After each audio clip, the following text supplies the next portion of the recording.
but perhaps no one made a bigger catch this season than Omar Cooper for Indiana. He kind of burst onto the scene. I don't think at the beginning of the year, many teams looked at him as an NFL draft prospect, certainly not a high-round NFL draft pick. How did he kind of change that mentality through the course of the season?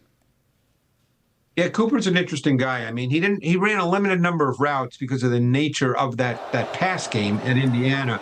But he's another guy to me that he's a movement guy. He's a slot guy. You move him around the formation.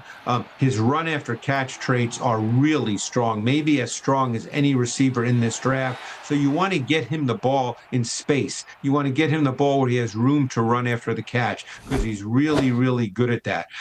Now he's being talked about. I never know what to make of mock drafts, Rick. I'm sure you don't either. No one knows for sure. But he's being talked about as being maybe a top 20 pick. But I think he becomes very scheme specific. You want to make sure that he's used in that way where you can use him in motion. You can get him off the ball. You can get him in space because you want to play to his strengths.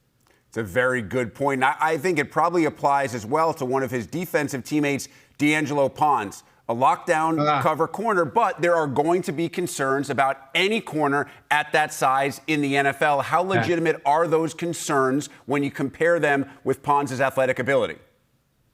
Rick, to be honest, I'm not smart enough to know the answer to that, but the bottom line is you're either bothered by his size or you're not. But other than that, he is a really, really good player. He's feisty, he's competitive, he can run, he can stay with vertical routes because he has that kind of speed.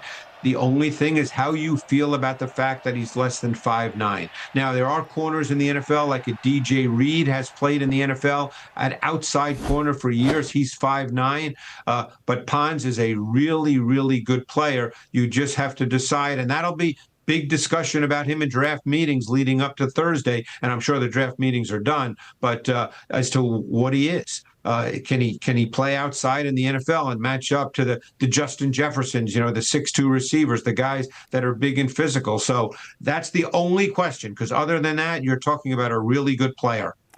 All right, Greg, let's finish up with two guys who make their living on the line of scrimmage. On the defensive side, deny Dennis Sutton. You can move him around a lot. His athletic ability has never been in question. He's a playmaker, but I think Penn State's team struggles last year took a little bit away from what he was individually. How, if at all, do you think that affects what NFL teams think of him as a prospect? Yeah, I think he's more, to me, Rick, of kind of a rotational D-end in a 4-3 defense. He's more of that strong side D-end. He's not a pure pass rusher. He doesn't have that kind of juice and that kind of bend. He's a power player. That's his game. Now, normally power translates, so there will be a place for him in the league. I don't know if he'll be drafted, and teams will say he's being drafted as our edge pass rusher. But he'll be one of those solid, consistent, rotational D-ends, and he'll play in the league.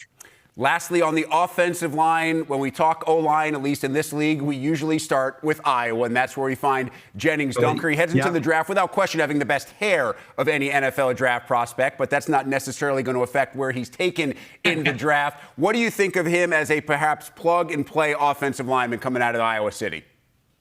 Yeah, he'll move to guard for sure because at tackle, he just doesn't have the kind of movement skills that work. Because the thing you have to be able to do in the NFL is you have to be able to pass protect one-on-one on the edge in must-pass situations, third down, long yardage, and he's just not quite good enough at that. He'll move inside to guard, and he's a physical player. He's a tough player. He fits the mold of an offensive guard. Again, it's hard to say whether he'd be a day one starter, but there's no question he'll play in the league, and it will be at guard.